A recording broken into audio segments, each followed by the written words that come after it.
আসসালামু আলাইকুম বন্ধুরা, আপনারা দেখতে পাচ্ছেন আমার মেজো ভাই মোহাম্মদ রিফাত হোসেন মুসা খুবই পরিশ্রম করে আয়রনম্যানের হেলমেট বানাচ্ছে।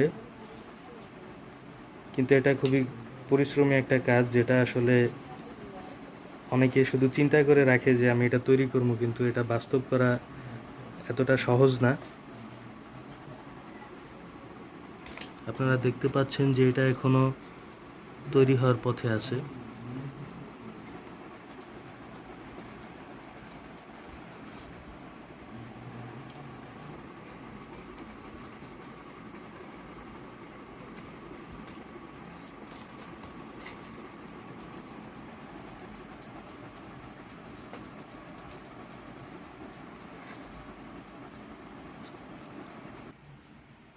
যেহেতু বন্ধুরা আয়রনম্যানের এই হেলমেটটি বানাতে অনেক সময় লাগবে,